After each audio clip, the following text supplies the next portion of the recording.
இன்னைக்கு நம்ம பார்க்க போகிற படம் காதலிக்க நேரமில்லை. ஜெயம் ரவி, நித்யா மேனன் மற்றும் பலர் நடித்த படம் தான் இந்த படம். 2017 ஸ்டோரியை காட்டுறாங்க.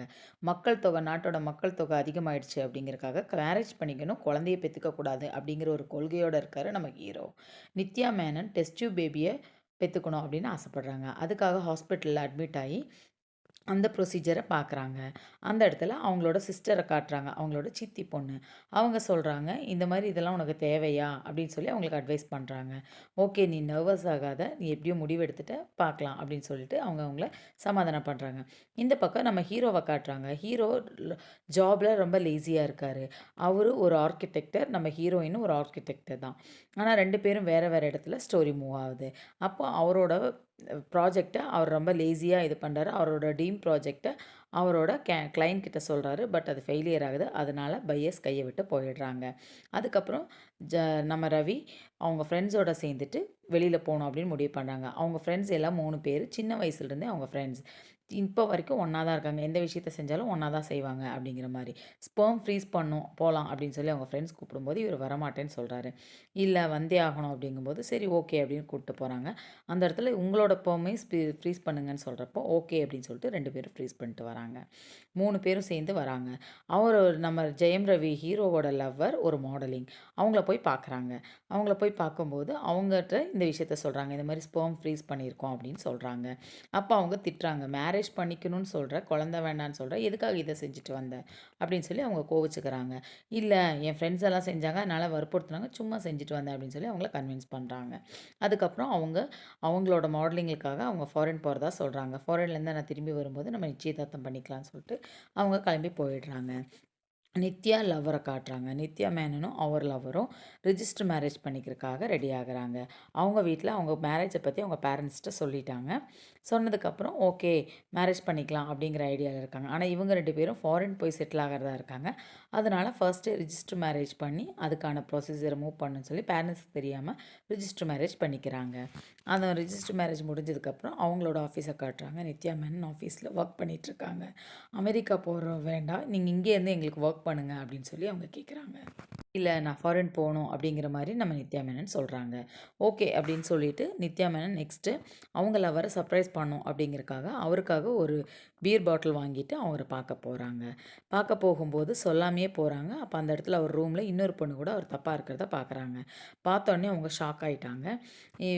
இனிமேல் இந்த லவ் நமக்கு வேணான்னு சொல்லிட்டு அவங்ககிட்ட ஒரே சண்டை போட்டுட்டு அவங்க லவ்வை பிரேக்கப் பண்ணிட்டு வந்துடுறாங்க. இந்த பக்கம் நம்ம ரவி நிச்சயதார்த்தத்துக்கு ரெடியாக இருக்கார். நிச்சயதார்த்தம் பண்ணுறப்போ அவங்க லவர் ஃபாரின்லேருந்து வருவாங்கன்னு வெயிட் பண்ணுறாங்க. லாஸ்ட்டில் அந்த நிச்சயதார்த்தம் நின்று போயிடுது. அவங்க லவர் வரதே இல்லை. அவங்க பேரண்ட்ஸ் வந்து என் பொண்ணு வரவே இல்லை, அவளுக்கு இஷ்டம் இல்லைன்னு சொல்லிட்டான்னு சொல்லி அந்த நிச்சயதார்த்தம் நின்றுடுது. நம்ம நித்யா மேனன் மனம் உடஞ்சி போய் குடிக்க ஆரம்பிக்கிறாங்க. அதுப்போ அவங்க சிஸ்டரும் அவங்க சித்தியும் வந்து அவங்களுக்கு ஆறுதல் சொல்கிறாங்க. இந்த பக்கம் நம்ம ரவிக்கும் லவ் ஃபெயிலியர் ஆகிடுது. அதனால் அவரோட வேலையில் ஒழுங்காக கவனம் செலுத்த முடியாமல் கஷ்டப்படுறாரு. லவ்வரை மறக்க முடியாமல் வேலையிலும் கவனம் செலுத்த முடியாமல் ரொம்ப கஷ்டப்படுறாரு. ரெஜிஸ்டர் மேரேஜ் பண்ணிட்டனால அதனால் என்ன பண்ணோம் அப்படின்னு சொல்லி நம்ம நித்யா மேனன் ஒரு லாயர்கிட்ட போய் ஒப்பீனியன் கேட்டு தெரிஞ்சுக்கிறாங்க. அதுக்கப்புறம் அவங்க ஃபேமிலியோட ஒரு ஃபங்க்ஷனுக்கு போகிறாங்க. அவங்க ஃபேமிலி ஃபங்க்ஷனில் ஒன்றுக்கு போகிறாங்க. அந்த இடத்துல ஒரு லேடி வந்து ஒரு குழந்தைய நம்ம ஹீரோயின் கையில் கொடுக்குறாங்க. அந்த குழந்தைய பார்த்தோன்னே தனக்கும் ஒரு குழந்தை பெற்றுக்கணும் அப்படின்னு நம்ம ஹீரோயின் ஆசைப்படுறாங்க. மேரேஜ் வேண்டாம், ஆம்பளைங்க வேண்டாம், பட் தனக்கு ஒரு குழந்தை மட்டும் வேணும் அப்படிங்கிற ஆசைப்படுறாங்க. அப்போ அவங்க தங்கச்சி வேண்டாம், இது விபரீதமான ஆசை, இதை நீ ஃபாலோ பண்ணாதன்னு சொல்கிறாங்க. நோ, நான் பெற்றுக்க தான் போகிறேன்னு சொல்லி ஸ்டார்டிங் சீனில் நமக்கு காட்டினாங்க இல்லையா, அவங்க ஒரு டெஸ்ட் டியூப் பேபி மூலிமா ஸ்பெர்ம் டோனர் மூலிமா குழந்தை பெற்றுக்கணும்னு ஆசைப்படுறாங்க. அதுக்கான எல்லா ப்ராசஸையும் அவங்க முடிச்சிட்டாங்க. அதுக்கப்புறம் அவங்க கன்சீவாக இருக்காங்களான்னு செக் பண்ணி பார்க்குறாங்க. செக் பண்ணி அவங்க கன்சீவாக இருக்காங்கன்னா ரொம்ப ஹாப்பி ஆகிடுறாங்க. அவங்க ஃபேமிலியில் போய் அவங்க அப்பா அம்மாட்ட சொல்கிறாங்க. இதுக்கு காரணம் யார், அவரையே நீ மேரேஜ் பண்ணிக்கோன்னு சொல்கிறாங்க. இல்லை, இது ஒரு ஸ்பெர்ம் டோனர் மூலம் நான் பண்ணிக்கிட்ட குழந்தைன்னு சொன்னோன்னே அவங்க அப்பாவுக்கும் அம்மாவுக்கும் அவங்கள பிடிக்காமல் போயிடுது. அதனால் வெளியில் வந்துடுறாங்க, வீட்டை விட்டு தனியாக வாழ ஆரம்பிக்கிறாங்க. அவங்க சித்தியும் தங்கச்சியும் வந்து அவங்களுக்கு ஹெல்ப்புக்கு கூடயே இருக்காங்க. அதுக்கப்புறம் அவங்க ஒரு நாள் டிவி பார்த்துட்ருக்கும்போது டிவியில் சீரியல் கில்லர்ஸ் ஸ்பெர்ம் ஃப்ரீஸ் பண்ணுவாங்க அப்படிங்கிறக்காக அவங்க ஸ்பெர்மை வந்து காசுக்கு விற்றுருவாங்க அப்படிங்கிற மாதிரி டிவியில் நியூஸஸ் பார்க்குறாங்க. அப்போ தன்னோட குழந்தையோட அப்பா யார் அப்படின்னு தெரிஞ்சுக்கணும்னு ஆசைப்படுறாங்க. அந்த மாதிரி யாராவது ஒரு சீரியல் கில்லரோட குழந்தையா இருக்குமோன்னு பயப்படுறாங்க. அதனால தன்னோட குழந்தையோட அப்பா யாருன்னு தெரிஞ்சுக்கணுங்கிறதுக்காக அவங்க சிஸ்டரோட உதவியோட அவரோட அட்ரஸை வாங்கிட்டு பெங்களூருக்கு அவங்கள தேடி போகிறாங்க. தேடி போன இடத்துல அப்போ வந்து நம்ம ரவி வந்து ஸ்பெர்ம் ஃப்ரீஸ் பண்ண இடத்துல அவர் ஒரு பாரோட அட்ரஸை கொடுத்துட்டு வந்திருப்பாரு. அந்த பாருக்கு தான் இன்னைக்கு இப்போ நித்யா மேனன் வராங்க. அந்த பாரோட அட்ரஸை பார்த்துட்டு உள்ளே வராங்க. இது பாரா இருக்கே அப்படின்னு சொல்லிட்டு அவங்க இது பண்ணுறாங்க. ஆனா, இதுக்கு முன்னால நம்ம ஹீரோ, ஹீரோயின் 2 பேரும் மீட் பண்ணியிருப்பாங்க ஒரு இடத்துல. எப்படின்னா, அவங்க இவங்களோட ஜாப் விஷயமா ஒரு இடத்துல அவங்க பிரசன்டேஷன் பண்ணிட்டுருப்பாங்க நித்யா மேனன். அந்த இடத்துக்கு நம்ம ஜெயம் ரவியும் வராரு. வந்து அவரும் அந்த இடத்துல கலந்துக்கிறாரு. அப்ப இவங்க குடுக்குற பிரசன்டேஷன பார்த்து ஷாக் ஆயிறாரு. அப்பவே நம்ம ஹீரோக்கு ஹீரோயின் மேல காதல் வர ஆரம்பிக்குது. பட் அத அவர காட்டிக்கிறதில்ல. அதுக்கப்புறம் அதே இடத்துல மறுபடியும் இந்த ஹோட்டல்ல மறுபடியும் மீட் பண்றாங்க. மீட் பண்ணோனையும் ஹீரோயின பார்த்தோனையும் ஹீரோக்கு ஒரே ஷாக்கு. பார்த்துட்டு பேச வராரு. அப்ப நம்ம ஹீரோயின் "நீங்க யாருன்னு எனக்கு அவ்வளவா தெரியாது. ஒரே வாட்டி தான் பார்த்துருக்கோம்." அப்படின்ட்டு அவங்க சரியா பேசுறதில்ல. அதுக்கப்புறம் அவங்க ரிட்டர்ன் ஃப்ளைட்டுக்கு லேட் ஆகுது. அப்போ அங்கேருந்து அவங்க வீட்டுக்கு கூட்டிட்டு போறாரு நம்ம ரவி. ஏர்போர்ட்டுக்கு நானே ட்ராப் பண்றேன்னு கூட்டிட்டு போறேங்கிறாரு. லாஸ்ட்ல அவங்களுக்கு ஃப்ளைட்டும் கேன்சல் ஆயிடுது. ஓகே. எங்க வீட்லயே ஸ்டே பண்ணுங்கன்னு கூட்டிட்டு போறாரு. அங்க அவங்க அப்பா, ரவி, அவங்க ஃப்ரெண்ட்ஸ் எல்லாருமே சேர்ந்து டின்னர் சாப்பிடுறாங்க. அந்த இடத்துல ரவி அவர பத்தி சொல்றாரு. நம்ம நித்யா மேனன் அவங்கள பத்தி சும்மா மேலோட்டமா சொல்றாங்க. அப்போ தனக்கும் லவ் ஃபெயிலியர், எனக்கும் ஒரு லவ் ஃபெயிலியர் அப்படிங்கிற மாரி 2 பேரும் சொல்லிக்கிறாங்க. அந்த இடத்துல நம்ம நித்யா மேனனுக்கு வேண்டாம், எனக்கு பையனே பொறக்கக்கூடாது, பொண்ணு தான் பொறக்கணும் அப்படின்னு சொல்லி அவங்க வேண்டிக்கிறாங்க. அந்த இடத்துல பிரேக். அங்க தான் நமக்கு இன்டர்வல் சீன் வருது. அதுக்கப்புறம் 8 இயர்ஸ்க்கு அப்புறம் காட்டுறாங்க. அப்போ நம்ம நித்யா மேனனுக்கு டெலிவரி ஆகுது. ஒரு ஆம்பள குழந்தை பொறக்குது. அப்போ அதுக்கப்புறம் 8 இயர்ஸ்க்கு அப்புறம் நமக்கு மறுபடியும் காட்டுறாங்க. இப்ப பையன் ஸ்கூல்ல படிச்சுட்ருக்கான். அங்க ஃபாதர்ஸ் டே வருது. ஃபாதர்ஸ் டே வரும்போது, "உங்க அப்பாவ பத்தி எல்லாரும் சொல்லுங்க" அப்படிங்கிற மாரி கேட்குறாங்க. அப்போ பையன் என்ன சொல்றான், "எங்க அப்பா மிலிட்ரியில இருந்தாரு. மிலிட்ரியில இறந்துட்டாரு. அவர் ஒரு மிலிட்ரி மேன்" அப்படிங்கிற மாரி பையன் சொல்றான். அப்ப ஃப்ரெண்ட்ஸ் எல்லாம் சேர்ந்துட்டு, "இல்ல அவன் ஒரு டெஸ்ட் டியூப் பேபின்னு" சொல்லி அவன கிண்டல் பண்றாங்க. அந்த கிண்டல் பண்றனால பையன் அவங்கள அடிச்சிடுறான். அவங்களுக்குள்ள சண்டை வருது. அதுக்கப்புறம் நம்ம ஹீரோ அவரோட வேலை விஷயமா அவர் சென்னை வராரு. நம்ம ஹீரோயின் எங்கே இருக்காங்களோ அதே இடத்துல தான் நம்ம ஹீரோவும் வந்து ஸ்டே பண்ண வராரு. அப்போ வரும்போது ஸ்டார்ட்டிங் சீன்லேயே பையனை காட்டுறாங்க. பையனுக்கும் ஜெயம் ரவிக்கும் அந்த இடத்துலயே முட்டிக்குது. அவன் பையனோட பால் எடுத்து அவர் தூரமாக வீசிடுவார். அதனால 2 பேத்துக்கும் ஸ்டார்ட்டிங் சீன்லேயே முட்டிக்குது. அதுக்கப்புறம் பையனும் கோச்சிட்டு போயிடுவான். நம்ம ஜெயம் ரவியும் போயிடுறாரு. அதுக்கப்புறம் பையன் போய் நம்ம ஹீரோயினோட அப்பா கிட்ட மட்டும் பையன் பேசுவான். ஹீரோயினோட அப்பா கிட்ட ஃபோன்ல இந்த மாதிரி என் ஃபுட்பாலை ஒருத்தன் தொலைச்சிட்டான் அப்படின்னு சொல்லி சண்டை போடுறான். எனக்கு ஃபுட்பால் வாங்கி தரும்படி சொல்லி கேட்குறான். ஓகே நான் வாங்கி தரேன் அப்படிங்கிற மாதிரி தாத்தா சமாதானம் பண்ணுறாரு. அதுக்கப்புறம் நம்ம ஹீரோ, ஹீரோயின் 2 பேரும் ஒரே ஆஃபீஸில் காம்படிட்டரா ஒர்க் பண்ணுற மாரி அமையுது. 2 பேரும் அவங்கவங்க கம்பெனிக்காக காம்படிட்டரா ஒர்க் பண்ணுறாங்க. ஸ்கூல்லேருந்து கம்ப்ளைண்ட் வருது. நம்ம ஹீரோயினை கூப்பிட்டு சொல்கிறாங்க. இந்த மாதிரி உங்கள் பையன் சண்டை போட்டான், இந்த மாதிரி பிரச்சனை பண்ணான், அவன் பிஹேவியர் சரியில்லை அப்படின்னு சொல்லி சொல்கிறாங்க. என்ன ஆச்சு அப்படின்னு பையன்கிட்ட விசாரிக்கும்போது, எனக்கு அப்பா இல்லையா, நான் டெஸ்ட் டியூப் பேபியா, டெஸ்ட் டியூப் பேபினா என்ன அப்படின்னு சொல்லி பையன் கேட்குறான். அதுக்கு டெஸ்ட் டியூப் பேபினா சூப்பர்மேன் மாதிரி, சூப்பர்மேன்ஸ் எல்லாமே டெஸ்ட் டியூப் பேபி தான், அவங்கள பாரு அப்படின்னு சொல்லி, அப்போ எனக்கு சூப்பர் பவர்ஸ் இல்லையா அப்படின்னு கேட்குறான். பெருசானா அதெல்லாம் தன்னால் வரும் அப்படின்னு சொல்லி பையனை கன்வின்ஸ் பண்ணுறாங்க. அதுக்கப்புறம் அவங்க சிஸ்டர்கிட்ட நம்ம ஹீரோயின் சொல்கிறாங்க, இல்லை எனக்கு ரவியை பார்க்கும்போதெல்லாம் பயமாக இருக்குது அப்படின்னு சொல்லி, எனக்கு எதாவது லவ் வந்துருமோ அப்படின்னு பயமாக இருக்குங்கிற மாதிரி அவங்க சொல்கிறாங்க. நீ பயப்படாத, உனக்கு தான் வர மாதிரி இருக்குன்னு அவங்களுக்கு இது பண்ணுறாங்க. பையனுக்கும் ரவிக்கும் அப்பப்போ முட்டிக்குது. லிஃப்ட்டில் போகிறாங்க 2 பேரும். அப்போவும் அவங்களுக்குள்ள முட்டிக்குது. அதுக்கப்புறம் பையனை காணோம்னு சொல்லிட்டு எல்லாம் தேட ஆரம்பிக்கிறாங்க நம்ம ஹீரோயின். அப்புறம் நம்ம ஹீரோட்ட போய் பையனை காணோம், பையன் இங்கே வந்தானா அப்படிங்கிற மாதிரி தேடுறாங்க. எங்கே தேடியும் பையனை காணோம். போலீஸில் கம்ப்ளைண்ட் கொடுக்கலான்னு போகிறாங்க. போலீஸில் கம்ப்ளைண்ட்டும் கொடுக்குறாங்க. கொஞ்ச நேரத்தில் நம்ம ரவி ரயில்வே ஸ்டேஷன்லேருந்து பையன் கிடைச்சான்னு சொல்லி பையனை கூட்டிகிட்டு வராங்க. அம்மாட்ட சொல்லாமல் எங்கேயும் போகக்கூடாது, அம்மா கூடவே இருக்கணும், கரெக்டாக டைமுக்கு வீட்டுக்கு வந்துடணும்னு சொல்லி பையனுக்கு அட்வைஸ் பண்ணுறாரு. அதுக்கப்புறம் பையன் கிட்ட ஃப்ரெண்ட் ஆகுறாரு. பையனுக்கு ஃபுட்பால் அவ தான் தொலைச்சாருன்னு சொல்லி ஃபுட்பால் வாங்கிட்டு வந்து கொடுக்குறாரு.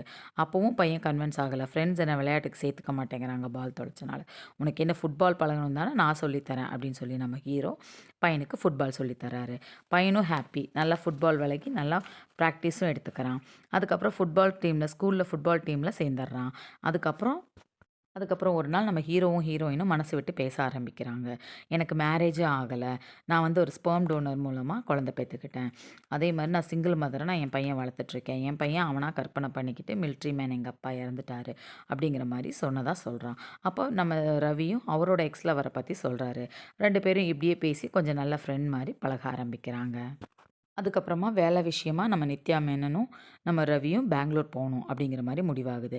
அப்ப பையன விட்டுட்டு போணும் அப்படின்னு சொல்லி பார்க்கும்போது, அவங்க சித்திக்கு உடம்பு சரியில்லாம போயிடுது. சரி பையனையும் கூட்டிட்டு நம்ம போலாம். நான் கூட்டிட்டு போறேன் அப்படின்னு சொல்லிட்டு நம்ம ஹீரோ, ஹீரோயின், பையன் 3 பேரும் கிளம்புறாங்க. ஃபேமிலின்னு தெரியாமயே ஃபேமிலியா ட்ரிப் போறாங்க.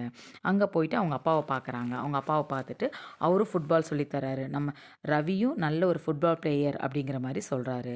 அப்போ உங்க ஃபுட்பாலுங்கிறது உங்க பிளட்லயே இருக்குன்னு நம்ம ஹீரோயின் சொல்றாங்க. தெரியாமயே இத்தனையும் சொல்லிக்கிறாங்க. பட் எல்லாமே உண்மதான். கடைசியில சென்னை போய் இறங்கி அவங்க வீட்ல அவங்க ஸ்டே பண்ணி, அவங்க டின்னர் சாப்பிட்டுருக்கும்போது, நம்ம ஹீரோவோட ஃப்ரெண்டு, அவங்க ஹீரோவோட எக்ஸ் லவ்வர கூட்டிட்டு வந்து சர்ப்ரைஸ் பண்றாரு. அத பார்த்தோனே ஹீரோக்கு ஒரே ஷாக்கு. இப்போ ஹீரோயின் உள்ள இருக்காங்க, எக்ஸ் லவ்வரும் வந்திருக்காங்க அப்படிங்கிற மாரி ஷாக் ஆகுறாங்க.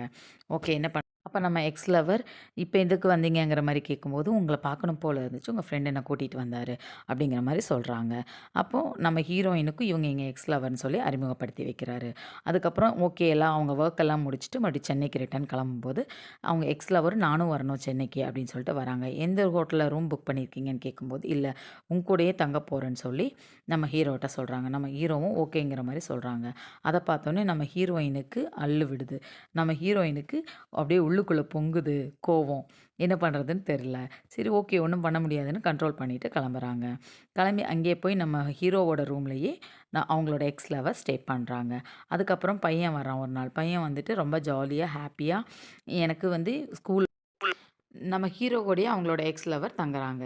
அப்போ பையன் வந்து தனக்கு டீம் மேட்ச் இருக்கு. மேட்ச்சுக்கு நான் ரெடி ஆயிட்டேன் அப்படிங்கிற மாரி சொல்றான். நாளைக்கு பர்த்டே பார்ட்டி இருக்கு. எல்லாரும் கண்டிப்பா வரணும் அப்படின்னு சொல்லி நம்ம ஹீரோவையும் அவரோட எக்ஸ் லவரையும் சொல்லிட்டு போறான். அப்போ ஹீரோயின் சொல்றாங்க, "உன் எக்ஸ் லவரையும் கண்டிப்பா கூட்டிட்டு வா" அப்படிங்கிற மாரி சொல்றாங்க. ஓகே அப்படின்னு சொல்லிட்டு போறாங்க. அதுக்கப்புறம் ஹீரோ வந்து சூப்பர்மேன் வேஷம் போட்டுட்டு போறாரு. போயிட்டு அங்க பையன பார்க்குறாரு. அப்ப எக்ஸ் லவர் என்ன பண்றாங்க, "இல்ல நீ வந்து ஹீரோயினையும், அவன் பையனையும் ரொம்ப விரும்புற. அவர தான் நீ காதலிக்கிற." அப்படிங்கிற மாரி சொல்றாங்க. அப்ப நம்ம ஹீரோ ஒத்துக்க மாட்டேங்கிறாரு. "இல்ல நீ லவ்ல இருந்தா எப்படி இருப்பேன்னு எனக்கு நல்லா தெரியும்." அப்படின்னு சொல்லிட்டு, "நான் கிளம்புறேன்னு" சொல்லிட்டு அவங்க கிளம்பிடுறாங்க. அதுக்கப்புறம் நம்ம ரவி அவங்க பர்த்டே பார்ட்டிக்கு சூப்பர்மேன் ட்ரெஸ் போட்டுட்டு போறாரு. பையனும் ஹேப்பி, நம்ம ஹீரோயினும் ஹேப்பி. ரொம்ப ஹேப்பி ஆயிடுறாங்க. அப்ப அந்த ட்ரெஸ்ஸ சேஞ்ச் பண்ணணும் அப்படின்னு சொல்லிட்டு ஹீரோயின்ட்ட சொல்றாங்க. "என் ரூம யூஸ் பண்ணிக்கோ" அப்படின்னு சொல்லி ரூம காட்டுறாங்க. அப்ப அந்த இடத்துல லேப்டாப் ஆன்ல இருக்கு. அவங்க காம்படிட்டரோட இவங்க ஜாப் விஷயமா அந்த லேப்டாப்ல எல்லா டீட்டெயில்ஸும் இருக்கு. அத பார்த்தோனேயும் சரி ஆக்சுவலி இந்த ப்ராஜெக்ட் வந்து நம்ம ஹீரோக்கு தான் கிடைச்சிருக்கும். சரி ஹீரோ வந்து ஹீரோயினுக்கு கிடைக்கட்டும்ங்கறக்காக லேப்டாப்ல எல்லாத்தையும் மாத்துறாரு. பட் அத ஹீரோயின் பாத்துர்றாங்க. "இதுக்காக தான் பையன்ட்ட பழகுனியா?" அப்படின்னு சொல்லி தப்பா நெனச்சுக்கிறாங்க. இல்லன்னு ஹீரோ எவ்வளோ சொன்னாலும் அவங்க கேட்கறதில்ல. நம்ப மாட்டேன்னு சொல்லிட்டு கெட் அவுட்ன்னு சொல்லிடுறாங்க. ரொம்ப திட்டி அனுப்பிடுறாங்க. அதுக்கப்புறம் நம்ம ஹீரோவும் போயிடுறாரு. அதுக்கப்புறம் மறுபடியும் பையன காணோம்னு தேட ஆரம்பிக்கிறாங்க. பையன் பார்த்தா பெங்களூர்ல இருக்கிறதா நம்ம ஹீரோ ஃபோன் பண்ணி சொல்றாரு. பையன் ட்ரெயின் ஏறி என்ன பார்க்க கிளம்பி வந்துட்டான் அப்படின்னு சொல்லி ஃபோன் பண்ணி சொல்றாரு. அதுக்கப்புறம் நம்ம ஹீரோயினுக்கு ஜாப் கன்ஃபார்ம் ஆயிடுது. அவங்க செஞ்ச அந்த ப்ராஜெக்ட் நம்ம ஹீரோயின் கைக்கே வந்துருச்சு. ஹீரோவே அவங்க கம்பெனியில அவர் வேலைய ரிசைன் பண்ணிட்டு, இவங்களுக்கு தான் இந்த இது ப்ராஜெக்ட் போகணும் அப்படின்னு சொல்லி அதுக்கான ரிக்வெஸ்ட்டும் பண்ணியிருப்பாரு. அத வந்து ஹீரோயின் தெரிஞ்சுக்கிறாங்க. அவங்க செஞ்சத நெனச்சு அவங்க வருத்தப்படுறாங்க. அதுக்கப்புறம் பையனையும் கூட்டிட்டு நம்ம ஹீரோ வராரு. இன்னைக்கு மேட்ச் இருக்கு. பையன் மேட்ச் விளையாடட்டும். அதுவரையும் பையன திட்ட வேண்டாம் அப்படின்னு சொல்லிட்டு போறாங்க. அதுக்கப்புறம் நம்ம ஹீரோ, ஹீரோயின் 2 பேரும் ஒண்ணு சேர்ந்துடுறாங்க. இதோட இந்த படம் முடியுது. Thank you.